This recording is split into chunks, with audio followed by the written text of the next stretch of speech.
The podcast is Going to the Conspiracy, featuring Auckland's Josh Anderson and Bucharest's Dr. Matthew R. X. Dentith. Hello, you're listening to the Podcaster's Guide to the Conspiracy. I'm Josh Edison, sitting on a dark and not particularly stormy, but give it time, night here in Auckland, New Zealand, and my co-conspiratizer podcastification person, Dr. Matthew R. X. Dentith, is sitting, I have no idea what the weather is like, in Bucharest, Romania. It's hot and it's humid. That's all I'm going to say. Fair enough. So that was an actual email we just heard. Pretty much verbatim as you received it? Pretty much verbatim. A few bits were snipped out to make it slightly easier to read out loud, but otherwise, that is the kind of email that I receive. I don't get nearly as many emails. I'm feeling a little bit left out, to be honest. Well, if you want, I can start forwarding you all the prophecies I receive on a day-by-day basis, including the prophecy about if I take Viagra, what amazing changes I will see happen to my body. I'm interested. I had a feeling you would be, you saucy little minx. I'm not quite sure about the entire interpretation. It seems it starts off with Nostradamus and then just kind of goes all over the place. Although when it talked about the people in their faces shall be as flames, I interpreted that as a reference to the classic screwball comedy Clue with the flames at the side of the face, breathing breath. So possibly Madeline Kahn Now you've got is the something Antichrist. there. Well, Madeline Kahn, or if we're going to talk about Clue and characters in Clue, what about that Tim Curry who has played a devilish figure in the past in the film Legend? It's all beginning to fall into place, Matthew. Whole new vistas of understanding are opening up before me. But enough of that. Tim Curry. Tim Curry. Tim Curry. So today... I could go for a Tim Curry right now, actually. I could always go for a Tim Curry at any time, essentially. He's not too well these days, is he? He's not dead yet. No, although he did appear as the narrator in that MTV version of Rocky Horror Picture Show. Yeah, he's been doing voice work. Which is, I have to say, not very good. I've not seen very it. good. I read a while ago one of those oral history things, oral history of the movie Clue, and it was very interesting, but also ridiculously depressing as it kept going. We went to ask this person about it, but they're dead. And we talked to this person, but they're dead. And Madeline Kahn's dead. And Tim Curry had a stroke, and he's not doing anything anymore. And everyone you love dies, and the world is horrible. But Clue was good. It was quite a sort of mixed bag of emotion, that article. Nevertheless, go and watch Clue. Yes, I read that too. And it's actually one of those things where you go, before you read the article, you go, how did they make this film? And then you read the article and go, how did this film actually get made? It seems like it was a bit of a miracle the entire time. Yeah. Anyway, shall we move on perhaps and look at slightly more current events, slightly more current than the movie Clue. But yes, let's move away from our usual discussion or dissection of a pop culture moment in our early childhood and move on to contemporary conspiracy events in the news. Breaking conspiracy theories in the news. Righto, so saw an interesting article this week. The headline, What Connects Brexit, the DUP, Dark Money and a Saudi Prince? And then went on to explain exactly what connects all of those things. This is an article in the Irish Times. It's referring to pre-Brexit stuff, but it seems extra relevant today. It gets a little convoluted, but I think I get the general scheme of things. It starts with the DUP, who I had never heard of until very recently, because they're the far right, super conservative Irish political party who the Tories are being forced to govern with after the slightly less than favourable election that they just endured. But it turns out that before the Brexit referendum, the DUP placed a very expensive pro-Brexit ad in the Metro. Is that a magazine or a newspaper in Britain? I believe it's a daily newspaper. I might be wrong about that, but I think it's a daily newspaper, I the try Metro. not to concern myself with the British media too much. You always come off feeling a little bit icky, but at any rate, it's a very expensive pro-Brexit ad, costing hundreds of thousands of pounds. Which is odd because A, the Metro doesn't circulate in Ireland, so why is an Irish political party advertising in it? And B, this is a political party who has spent, I think they said, no more than £90,000 sort of in total on an election campaign. So where did they get the nearly £500,000 that it would have taken to take out this ad? Well, first of all, the reason why would an Irish party be advertising in a British newspaper is because Northern Ireland is exempt from the requirement to disclose the source of large donations. Aha! So they could first of all get given this large amount of money to place this ad and not have to say where it came from. Nevertheless, people asked questions. People did investigate a little bit, and eventually they coughed up that their donation came from the Constitutional Research Council. Now, the Constitutional Research Council is one of these sort of right-wing think tanky people.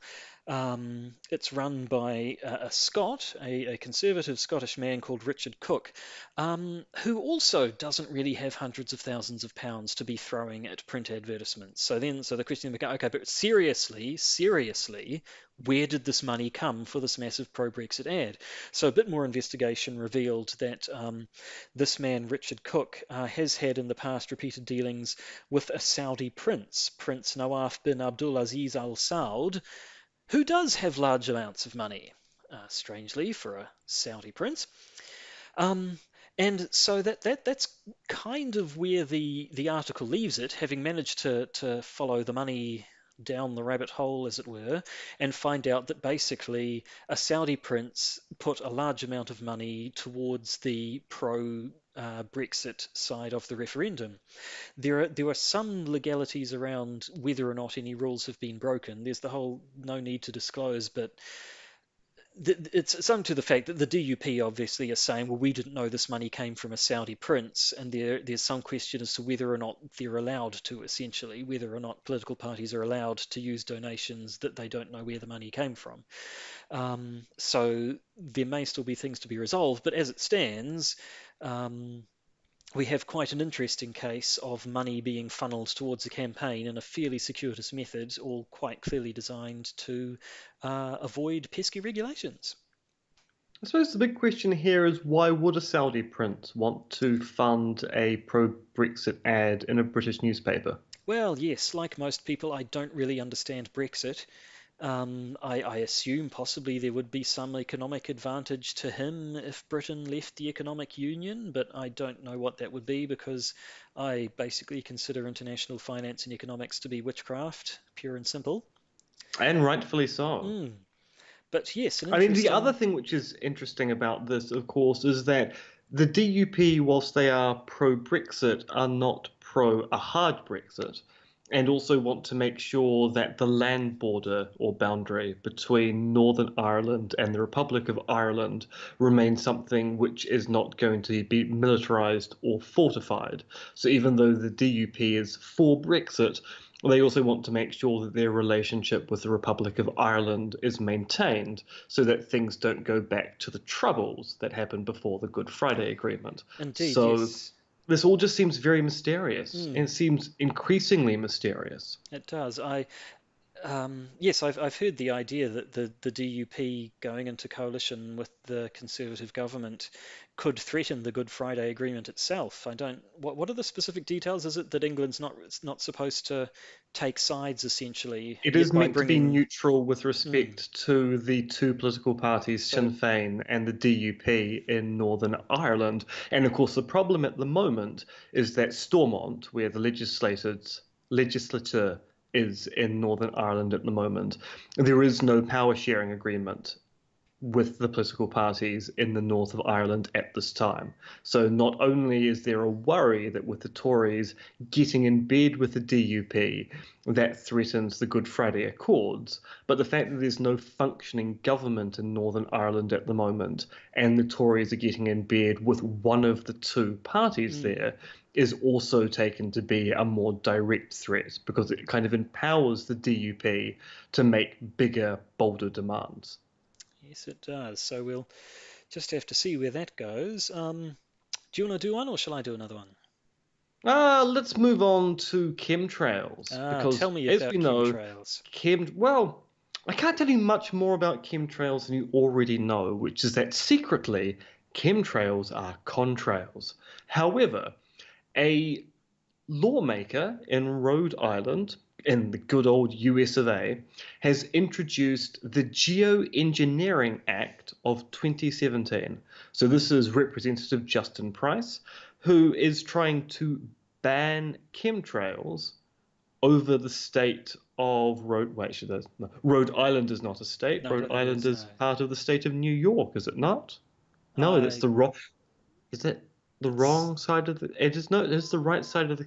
It turns out I don't actually know where Rhode Island in America is, because America is just one amorphous location, largely made up. It's 50 states, for God's sake. Who can keep track of all precisely. of that? I mean, Rhode Island is where Rhode Island is, which is in Providence, New Hampshire. Possibly. Maybe. Is Rhode Island in New Hampshire? Quite frankly, we live on the other side of the planet. They should be lucky that we've even heard of Rhode Island in the first place.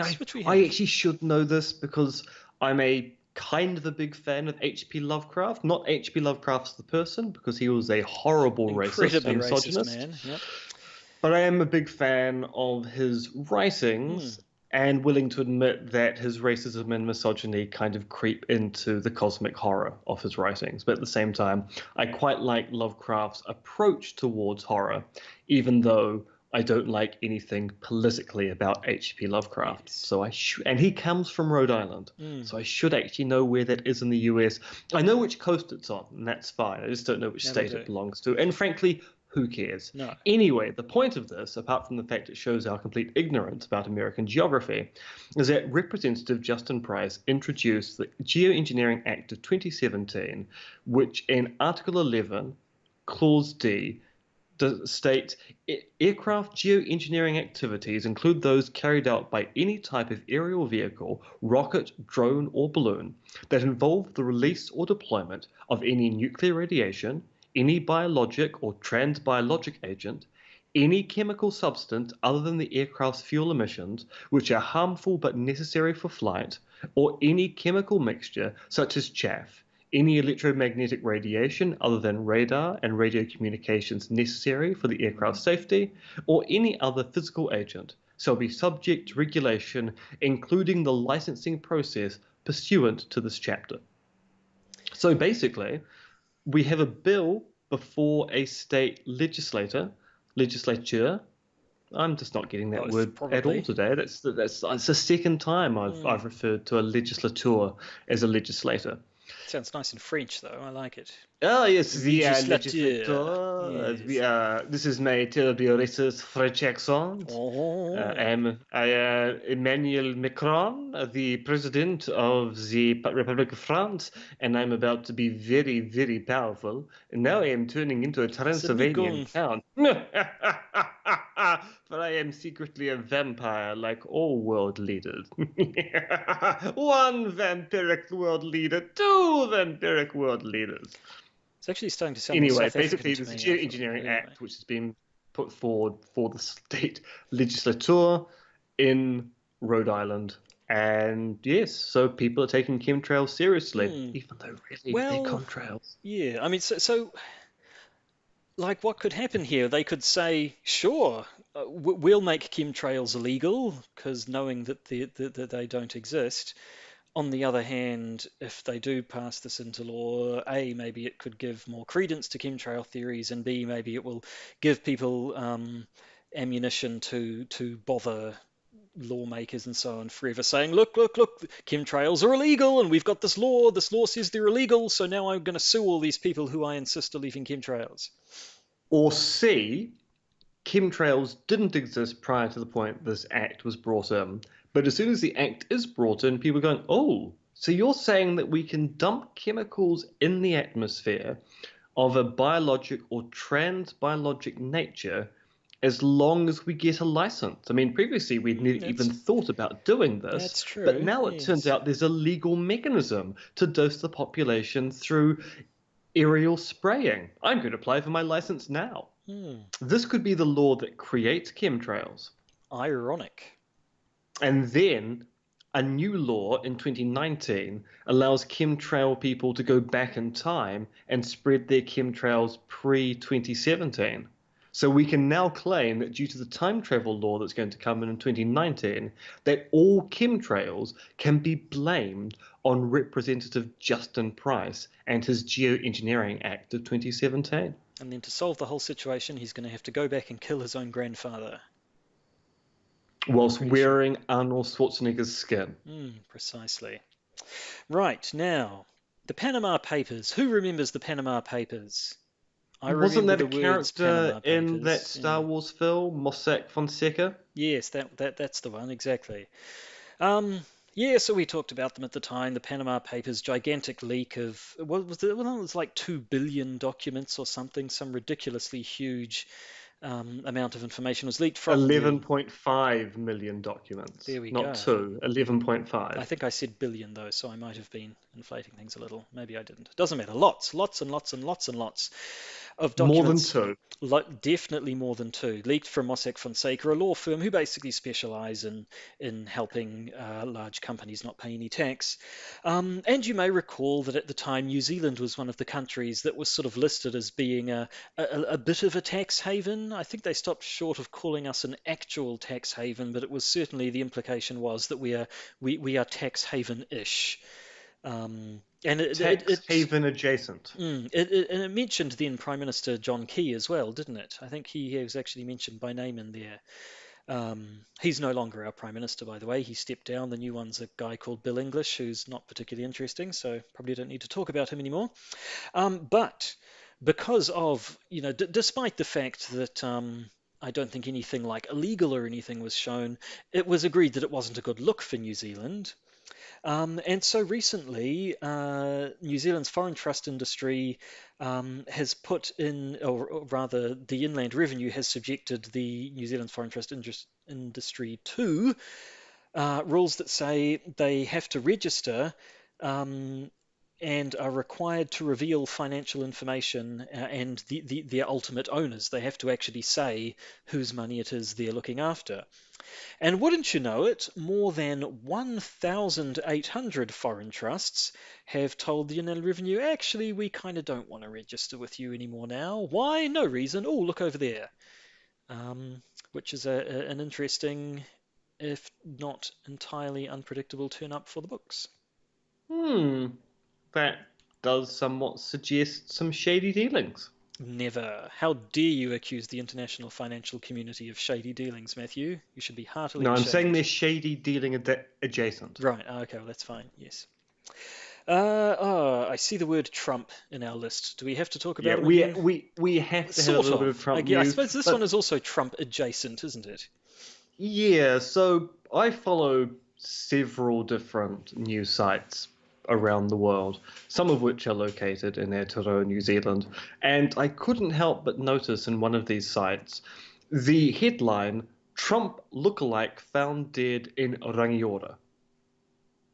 Now, I don't know whether you clicked the link, Josh. Did you click the link? I actually did not, no. You should click the link now. I'll do it right now. And you should tell me whether you think this person who was found dead is indeed a dead ringer for Donald Trump. Let's wait, ladies and gentlemen, to see what Josh's reaction is. This is the guy, this Rangiora man, William Crowe, age 70. That's the one. I would not call him a Trump lookalike. He's a 70-year-old man, which means he has that.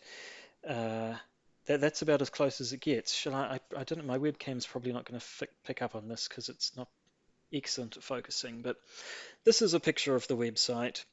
Our listeners won't be able to see this, which is why you should go to our YouTube channel and download the Watchy episode. But if you do, you'll see it's a picture of a man. Doesn't really look much like Donald Trump, despite the You headline do claiming that realize he is that a because dead ringer. you do the whole video editing thing. You could just edit that photo into the video. Well, yes, I could, and perhaps I should, but I thought this was more active and dynamic and more representative of the I mean, crazy hectic because I pace of can't our see lives. what's going on the camera due to the setup we have, I cannot tell you whether it even focused on the Well, image exactly, in any way, yes. shape, or form. Maybe I'll go back and if it doesn't work, then I'll paste one in or something. Or maybe I won't. I don't know. Now, I that should said, point out that the news article they linked to does not make the claim that this particular person looks like Donald Trump. It's the people running the site who've gone, oh my God, this 70-year-old man looks like a 70-year-old man. Who's a famous 70-year-old man? Donald Trump. Dead ringer. Dead ringer. Yes, so that article appeared to basically say, here's a man who looks like Trump who died. Yeah.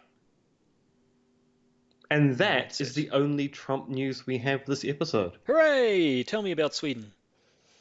So, it's been going around that Sweden has banned compulsory early childhood vaccinations, which certain people in the alternative medical community and in the anti-vax community are trumpeting up by saying, look, Sweden has recognized how dangerous early childhood vaccinations are. Chalk it up to the good guys, we've got to win.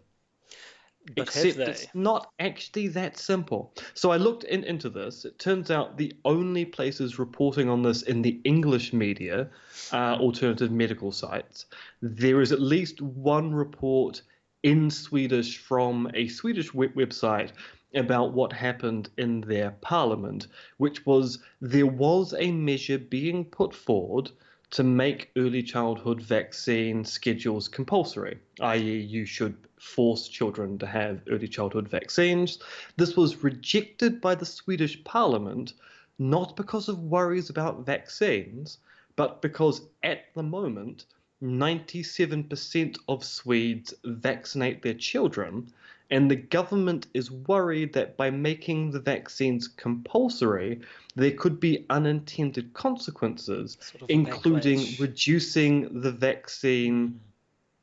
the number of vaccines being given to children. So they're going, look, we already have adequate coverage of vaccines in children as it stands, thus we don't actually need to bring in any compulsion at this particular point in time. So it's not because they're worried about the effects, they're worried about the unintended consequences of compulsory vaccination. Yes, you just know that someone's going to hear that and say, what? You're compelling me to vaccinate my child? Well, screw you, the man. I'm not going to do what you tell me to do purely because you told me to do it. Yes, there's always that. I assume the Swedes are no more immune from that breed of sort of contrarian than any other country in the world. Yeah, and I mean, and that's one of the reasons why in the debate between Australia and Aotearoa New Zealand about compulsory vaccinations, our government is going, we don't actually want to follow the Australian system, which is linking vaccinations to welfare payments for children, because at the moment our vaccine coverage is pretty good. And we are concerned that by bringing compulsory vaccinations, there will be a backlash of some kind. So we'll keep that on the agenda, but we aren't willing to engage in it at this particular point in time. I'm having deja vu here, Matthew. Wasn't there a local case? It might have been vaccinations or it might have been fluoridation. Wasn't there something a year or two ago here where people were reporting some massive thing had happened when in fact it was just people had talked about it and voted it down? I may be making this up entirely, but I'm sure. So there were the fluoridation case. Debates going on a year or so ago because city councils get to make the decision, at least they did until recently, as to whether water supplies are fluoridated or not. And there was a discussion about making that a central government issue rather than a local government issue. Is that what you're vaguely remembering? There was something along the lines of the Green Party had done this, and then it turned out the person who did it wasn't a member of the Green Party or used to be. No, if I had thought of this before the episode, I'd have gone back and looked at the notes, but I only just have a very vague recollection, so maybe we should just let it go before I embarrass myself any further by not being able to remember any more details. But basically, I think this sort of thing has Turns happened out we before. don't remember the past, nor do we remember the geography of America. So, This is the future liberals want. it precisely is. So then, should we move on to today's main topic? Yes, let's stand by for action. Thunderbirds are go indeed. A Gerry Anderson production, who of course also was responsible for the show UFO. He was, and that's what we're going to talk about today. Yep, Inspired, Gerry Anderson's show UFO. but not Captain Scarlet and the Mr. Captain Scarlet, indestructible man, here to save the earth. I tell you, I will never forget the experience of being at a party surrounded by pop culture geeks, possibly even more geeky than myself, and everyone was chatting and socializing and having a great time until one person said Captain Scarlet and the Mysterions, and then immediately had a room full of people shout, "It's Mysterons!" at him. Because you can take the geek out of the pop culture, but you can't take the pop geek out of the culture thing. Gerry Adams. No, hang on, that's the Sinn Fein guy. Gerry Adams is the head of Sinn Fein. Yeah. You should have brought that up in the should have, section close we were enough. talking about Northern Ireland politics. Yes. Gerry Adams is not responsible For for Thunderbirds. the Super One of the many Marionation things series. we hold against him, yes. No, anyway, Captain this episode was inspired by friend of the podcast and diamond geezer Hayden, who sent us a little post on the Podcaster's Guide to the Conspiracy Facebook page, which you should all go and visit we if do you've not have, and you already. should go Yep, visit, that yeah. exists.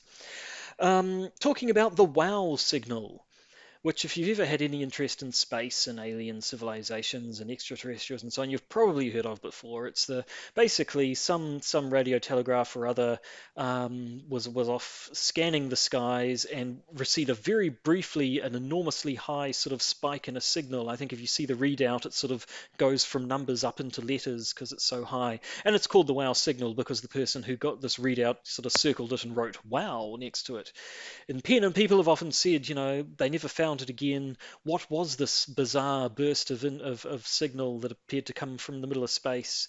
That it wasn't like, I believe originally. What are the ones, pulsars? When people first encountered them, these things that send out sort of regular pulses at a rate that was regular enough that people thought, oh, that can't be a natural phenomena. Maybe it's evidence of extraterrestrial life. Then people realize, oh no, there are just these things that are spinning in a circle in space, emitting a stream that just comes across us in a regular time. And so people thought, well, now we have this wow signal, which it's not even a regular thing like pulsars. It's just this one bizarre signal. And yet people now think they've finally figured out what it was. What do they think it was, Matthew? A comet. Well, that's bloody boring. Try again. A alien broadcast from the pleasure people of Iraq's 4.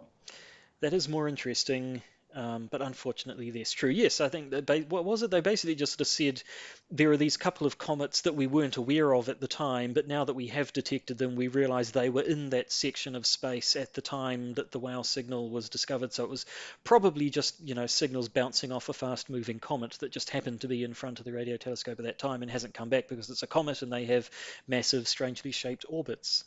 So that's a little bit disappointing, but not to be deterred. We figured, why not just talk about UFOs and extraterrestrials and the conspiracy theories around them anyway?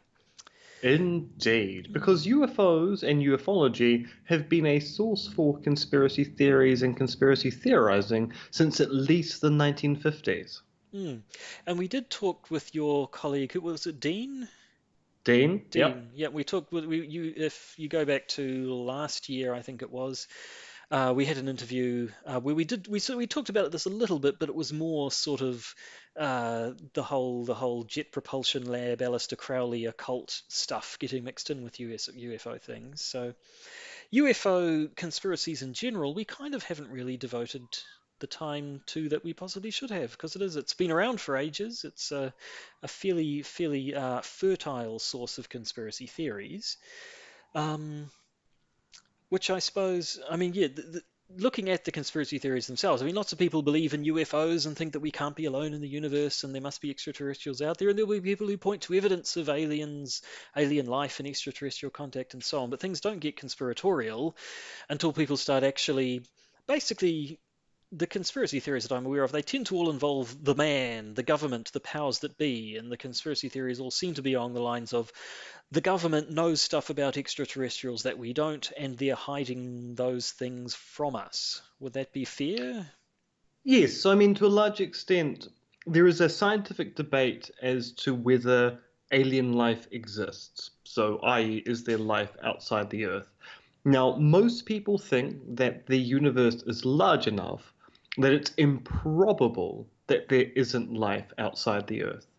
Then we have to get into the talk of the logistics. Is it possible for life in different solar systems to ever visit life elsewhere?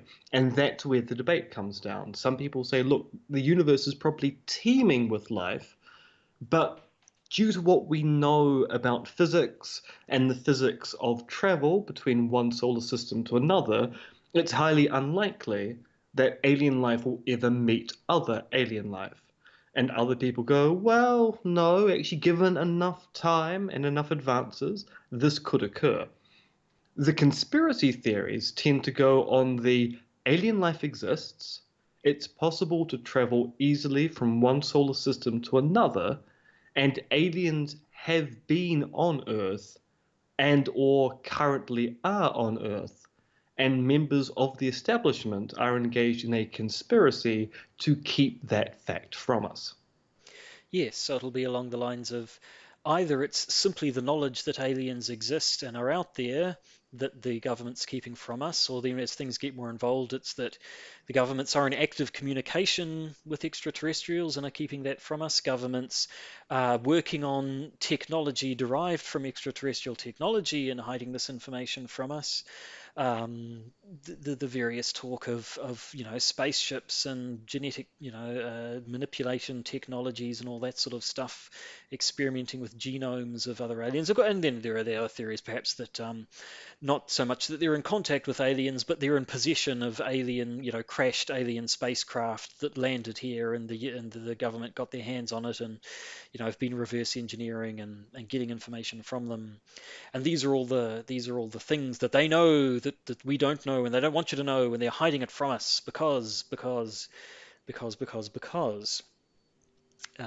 Wonderful because, Wizard of really. Oz? Yeah, basically. Yeah. So I don't know. What should we look at from a historical perspective, or Yeah, so let's actually yeah, discuss the kind of evidence that people put forward for why we think aliens have at least been involved in the 20th century. And a lot of these go back to alien abduction stories. So the most famous one basically is the abduction stories related to Betty and Barney Hill. These are the kind of classics from the 1950s, which were cases where Betty and Barney Hill claimed to have been abducted by aliens traveling in UFOs. These abduction stories were, I believe, generated under hypnotic regression, and basically, at least in the American context, has set up the kind of exemplar of what an abduction story is going to be like, which is fall asleep, be taken to an alien spacecraft, wake up whilst there are things going on around you, and then missing time, being returned home. And this is taken to be a phenomena which is found across the globe. So it's not just Betty and Barney Hill. Other people claim to have had similar experiences. Whitley Strieber, of course, has made a career out of the discussion of his alien abduction stories. And it's taken that the ubiquitous nature of these stories across the globe is evidence of something happening. So even though the stories are not entirely consistent with respect to the aliens themselves, although I suppose you could explain that by saying there's more than one species of alien upon the planet, or the kind of procedures they engage in. Sometimes the alien abduction stories are quite pleasant. You get abducted, you have a nice chat, you travel to Venus. Other times you get abducted and you get a probe stuck into your stomach. Sometimes you get abducted and they force you to have children with them. The fact that there are so many of these stories out there indicates that there is a phenomena that needs to be explained. And some people say, look, the simplest explanation of this is going to be that these literally are abduction events related to aliens. And yet, it's often been seen that stories of alien abductions are, or it's been suggested that they're simply a more modern update of other stories about abductions that have been around for centuries or even thousands of years, especially when it comes to the phenomenon of sleep paralysis, where people are known to, wake at night and find themselves unable to move, and these are often accompanied by either hallucinations or sensations that something is in the room with you. And so in centuries gone by, people would report this as, witches or fairy folk of some kind or another. And then moving into the modern age, you find similar types of stories now talking about aliens. And I believe also when it comes to the sightings of UFOs, or what are they called these days? UAPs, unexplained aerial phenomena. So unidentified flying objects, I suppose. What was that just a bit too generic? Anything you see in the air that you can't immediately identify is therefore a UFO and doesn't necessarily imply alien life. I don't know. Anyway, but I know supposedly the history of UFO sightings has shown that in a time when, say, blimps were coming around, it was strange alien blimps, and they tended to sort of keep pace with society and technology. So one starts to suspect, in some cases at least, that we're not, the fact that you see all these occurrences worldwide and in different cultures and so on is perhaps not evidence that something from outside Earth is coming in and having this influence. It's something, a local human phenomena that is shared by all of these people. Now, admittedly, there is the writer John Keel, who is largely responsible for our understanding of what the Men in Black are, given that he kind of describes them whole cloth in the Mothman prophecies. His theory was that, yes, it's true that our modern gloss on these experiences people have, whether it be abduction stories or sightings of UAPs, has it under a technological banner. He claims that's the modern myth, that what we're seeing are aliens or technological beings. His claim is that all of the abduction stories and all of the sighting stories are in some sense legitimate, but what we're looking at is the way that folklore reinterprets them in contemporary phenomena. So he's not going, look, we can explain abduction stories with respect to sleep paralysis or identifying strange lights in the sky according to our understanding what could be up there at any particular point in time. These phenomena are real. These things are really happening to people, but it's more trans-dimensional beings, and these trans-dimensional beings get interpreted by people according to the milieu in which they live. So there are people who will go, yes, it's true. These experiences and these sightings predate the UFO phenomena, the idea of alien spacecraft, but that doesn't mean that we can explain it away through purely physiological factors. They'll go, no, it's always been the same phenomena. It's just the interpretation of the phenomena keeps on changing. The phenomena itself is real. Yes, I suppose you could, turn the whole thing on its head and say, well, no, it was aliens all along. It's just 300 years ago the idea of space travel and other planets and beings living on other planets wasn't something that the common populace were aware of. It was never aliens in the present day. It's always been fairies. Indeed. So that's all interesting enough. But to return to the conspiracy side of things, it then becomes about the claims that that this is all theory and supposition, as we've talked about it at the moment. But the theory out there is that there are people who genuinely know what's actually going on. So it's the government, or it's the military, or it's the Vatican, because we mentioned just recently, what was it? Someone claimed that the Vatican was about to reveal through the current Pope the existence of alien life living on Earth at this time, covered up by current world governments. So that was just a few weeks ago. That was going ago, to be wasn't it? announced back in May. Yeah. And enough, strangely enough, there has not been a statement by the Vatican about the existence of alien life in that time. Cover up? probably. Maybe. Hmm. Or maybe not. Well, no. And then, of course, I suppose you could go over into the David Icke style conspiracy theories that not only, that the aliens are the government, that it's actually alien creatures are here on the Earth and running everything, and so on and so forth. But we've talked about David Icke a fair amount, so maybe we should steer away from those conspiracies, fun though they are, and talk maybe more about the likes of the government and the military.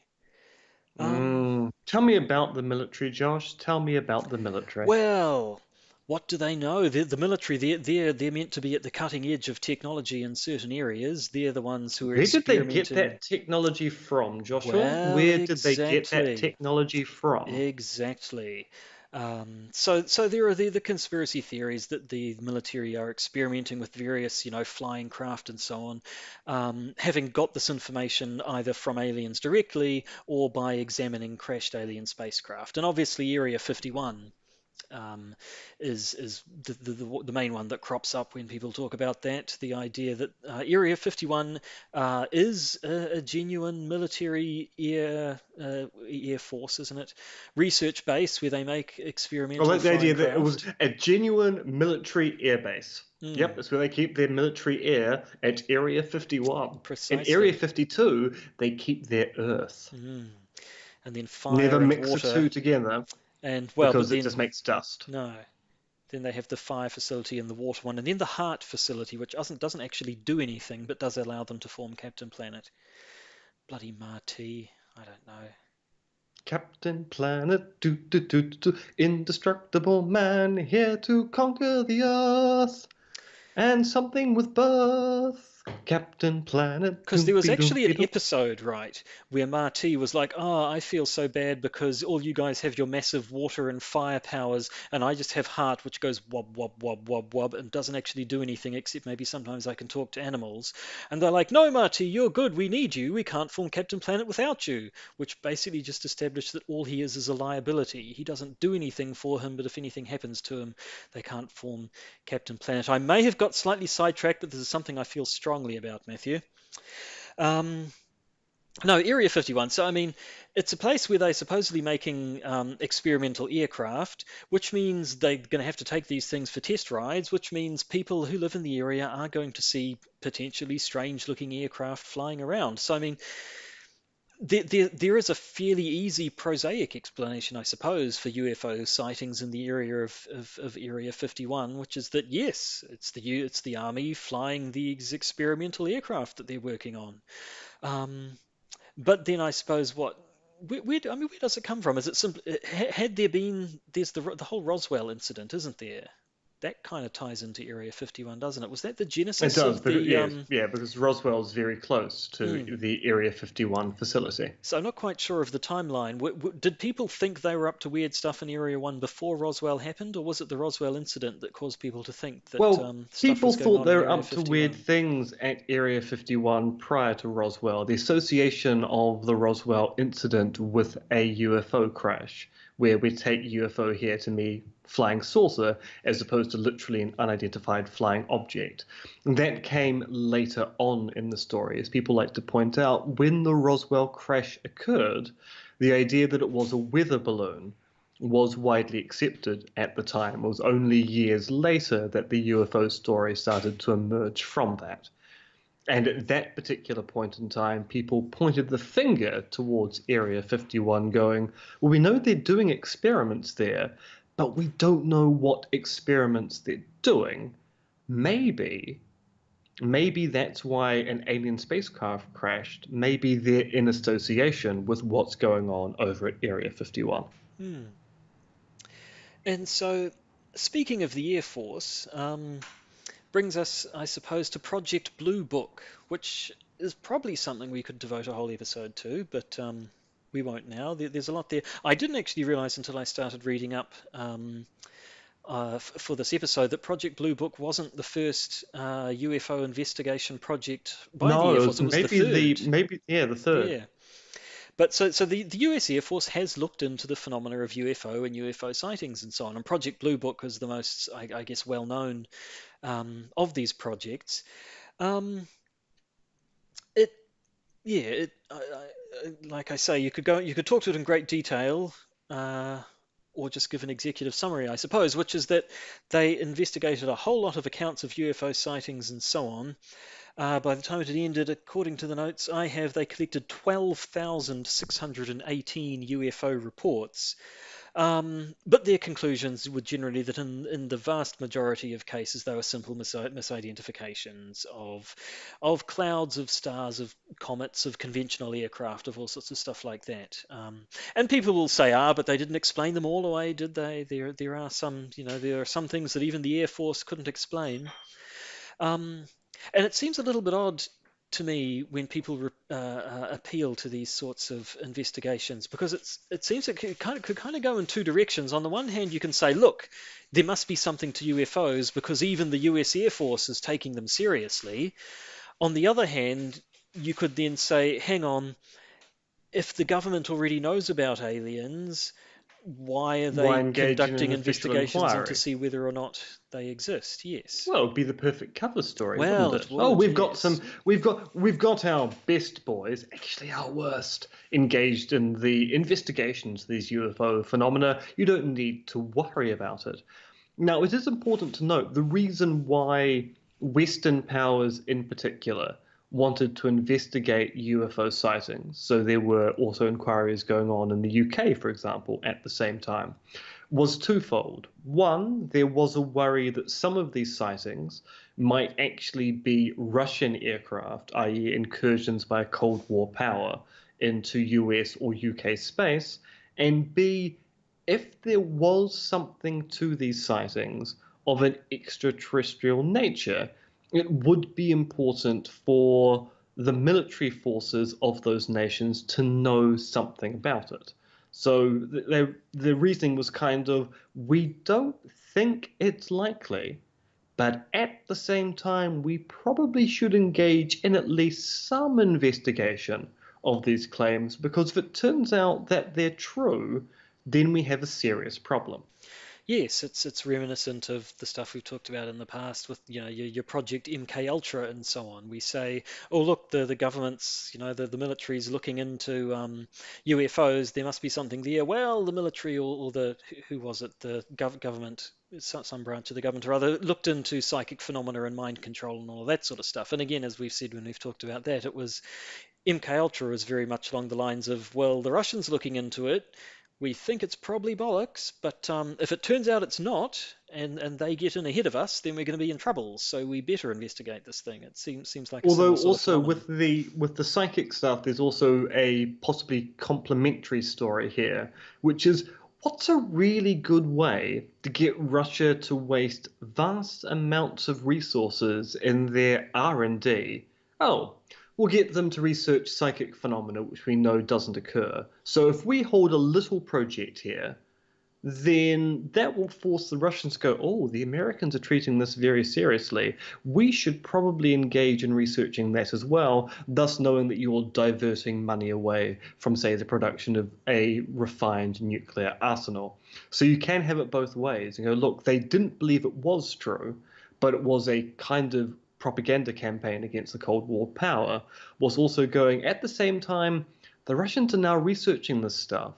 And if it turns out it does work, we don't really want to be behind the ball, so we better do some more research on that too, at which point it becomes a self-fulfilling prophecy. So, answer me this, Matthew. Say that aliens do exist and the government knows about it. Why would they want to keep it secret in the first place? Presumably, if they're in contact with these aliens, they're friendly, they're not going to destroy us all.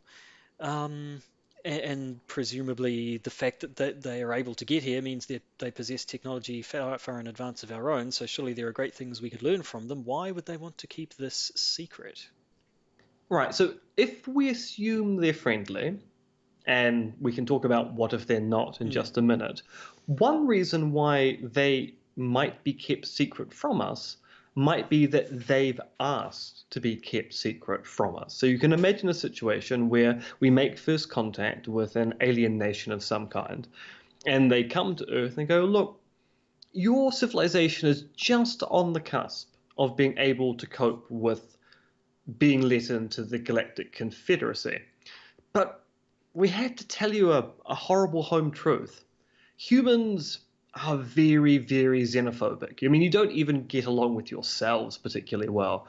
And we're a bit worried that at your particular state of societal development, we don't think you're going to get along with the wide diversity of life and gender identity in the Galactic Confederacy.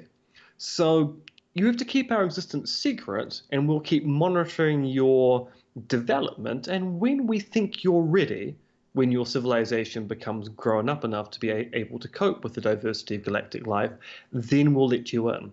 So it might not be that the government are keeping the existence of aliens secret from us from their own desires.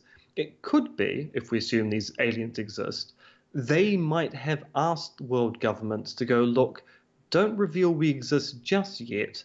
The people literally aren't ready to find out about the Galactic Confederacy at this point.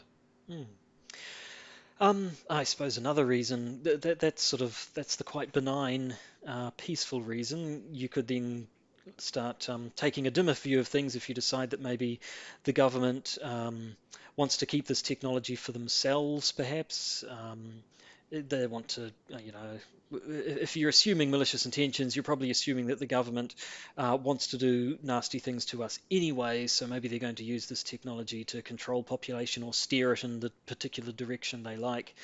And then, as you say, you can take another step into more darker territory and assume that maybe the aliens don't have benevolent intentions, and maybe you get into, say, an X-Files sort of scenario where aliens are going to take over the world. We can't stop them, but they're willing to let the governments be sort of collaborators, and so the aliens the aliens are actually already in control, and the government exists to make sure that we don't know that we've actually lost our complete sovereignty. And just, yes, keeping us nice and docile until the aliens finally reveal themselves and say, ha ha ha, we control the world and now we're going to eat you all or make you work in our spice mines or whatever it is the aliens want. I don't know. It could spicy. Be anything. So, what more is there to say? We're running close to the end of our self-imposed time we haven't limit. discussed the thing which you put in a really, really, really large font, which is, of course, President Bill Clinton. It's funny. On my Evernote, it's in a really, really small font. Oh, see, in mine, it's just gigantic. been, it's just you'll go, this is the most important thing. We must discuss Bill Clinton. We must discuss Bill Clinton. It's true. Editing these things, you can edit on the tablet and on a computer and on a web interface. Anyway, it's a thing. I almost wasn't sure if it was worth mentioning because we have already mentioned it in the past. I can't remember when, but I know we did. That yes, supposedly Bill Clinton, one of the first things he asked when he became president, what was it? It was who shot JFK and are aliens real? Yeah, which is also something apparently Hillary Clinton is into as well. So both the Clintons grew up at a particular point in time in the counterculture revolution, where discussion of UFOs, UFO sightings and the like was pretty common. And they're both people who think that maybe there is something to all of these UFO sightings and abduction stories. So yes, when Clinton became president, he wanted to find out from the powers that be, do we actually have any files on the existence of UFOs, and are UFOs real? And apparently Clinton is also the kind of person that when she's asked about this during the campaign, when she tried to become president of the US, also went, yep, I'd be pretty interested to find out that too. So we could have had a president, and we've actually already had a president, as if actually we're ruled by the Americans, that is a firm believer in UFOs. Now, of course, you could then say, well, hang on, Bill Clinton was president. He was a two-term president. He had 8 years to find out about the stuff. So if he did find out anything, he kept his mouth shut, but then perhaps he would, because he was the president. He was one of them at that point. Well, precisely. And he did change his diet to become a vegan. And as we know, all vegans are inherently alien in nature. Mm. Um, and of course, who was it? Something I read on the internet. It might have been the XKCD webcomic. It might have been someone else claiming that supposedly the biggest proof there is that aliens don't exist is the fact that if they did, Trump is now president and would have found out about it and wouldn't have been able to keep his mouth shut. That's Yep, I know the perhaps a hugest little secret. flip. But Yeah, yes.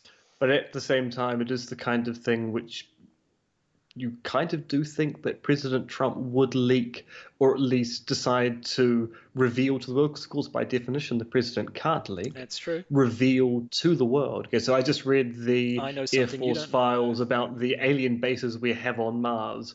Once again, we're being forced to pay for Martian infrastructure build. We need to focus on American priorities. Martians should not be getting the benefit of American power. Exactly. That's the kind of thing he would tweet. He really would. Well, I think it seems to be some rule, some sort of Godwin's law type rule of internet discourse that no matter what you talk about, you end up talking about Trump. Well, see, I thought you were going to say we had to end up talking about the Nazis, because we haven't talked about Well, no, the that's true. long-standing Yes, stories about Nazi aircraft designs being based upon crashed UFOs. Yes, what have we talked? We've talked about secret Nazi bases in the past, haven't we? We have, and we have haven't- also talked about Nazi aircraft design with respect to those bases. So those sub-Antarctic bases were yes. sometimes taken to be where they were doing their UFO crashed aircraft tests. So yes, there's also a long story here with respect to military development, that many of the advances made by the Nazis were due to their access to UFO technology. Which But is that's obviously probably another nonsense. matter No, because for another time. we all know it was because they had access to the Ark of the Covenant. Precisely. We've all seen those docudramas starring Indiana Jones, who looks suspiciously like Han Solo. He It's does. amazing how archaeologists and smugglers look the same. They are. Also, there was a docudrama about robots in the future and the people who track them down when they go rogue, which stars someone who looks like Han Solo. This Han Solo archetype seems to be everywhere. He does. Well, or is it all the same person? Some sort of time-traveling rogue agent inserting himself at various points in history that happened to be having docudramas made about them at the time. Interesting. Interesting. Something to think Using about. alien technology, possibly? Almost certainly, I would say. Very interesting. Yes, well, while we go off and further develop our theory, tying all of these completely separate characters together by some strange common factor that we haven't quite come to yet, maybe we should say goodbye to our listeners and possibly even viewers, and do a bit of administration stuff, and then go out on a song. Yes, let's do our taxes as we say goodbye. So you've been listening to the Podcaster's Guide to the Conspiracy. My name's Josh Edison, and if you wanted to get in touch with me, you could flick me a line on Twitter, where my username is monkeyfluids. His name is Dr. Matthew RX Dent. It's starting to sound like the beginning of a buddy cop movie, but a really, really uninteresting one.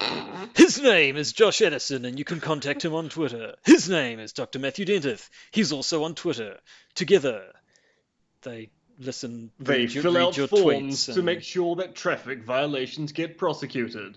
They are the traffic violators. Yes. Ooh. I like it. I'm warming to it. Yes. No, this Dr. Matthew RX Dentith fellow, you can get in touch with him on Twitter with the handle Conspiracy. People always say, when people talk about their Twitter things, they say I'm at Monkey Fluids and I'm at Conspiracy, as though people don't know how to use Twitter. But anyway. A whole bunch of the stuff is in the little bit that plays over the end music, which you're about to hear, so I won't repeat it, other than to say go to Matthew's website, episto.org. If you really wanted to, you could go to this podcast website, podbean.conspiracism.com, or you could find us on iTunes, where we would appreciate it if you do the whole thing where you what do you do on iTunes? You rate and review and give us 5 stars and all basically. that. It would be nice if at least one person did that. It would be cool. Apparently giving and good reviews and stuff makes it easier for other people to find your podcast. It gets promoted. I don't know. Anyway, go and read. Give us 5 stars, if only for the sake of our pale and fragile egos. I think would be the ideal. Fragile egos. So I think we're done. Do you have anything to say to round things No, out? not particularly. I think basically this is the point in time where you tell us about the song, and then we make a mockery of saying goodbye. Fair enough. Well, the song this week is called "They're on the Moon Right Now," because they are, as far as you know. Do you know? Do you know that they're not on the moon right now? You don't. You don't. So just shut up. They're on the moon right now. It's by FortyOne, which is only 1 digit away from 51, which is the number of Area 51. It all ties together, Matthew. It all ties together. It's also only 1 digit away from 42, which of course is the answer to the ultimate question of life, the universe, and everything. You're spooking me out now. I think it's time for us to go. Indeed. Let's get our boogie on and dance, dance, dance to the music. Yes. Goodbye. Goodbye. You've been listening to the Podcaster's Guide to the Conspiracy, starring Josh Addison and Matthew R. Extentith, and produced by Matthew R. Extentith.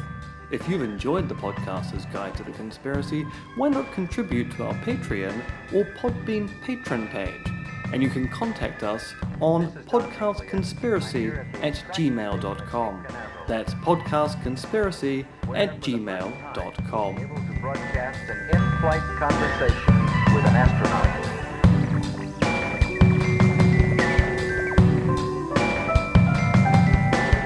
Let's see if we can get him. Can you hear me? Come in, please. Come in, please. Can you hear me?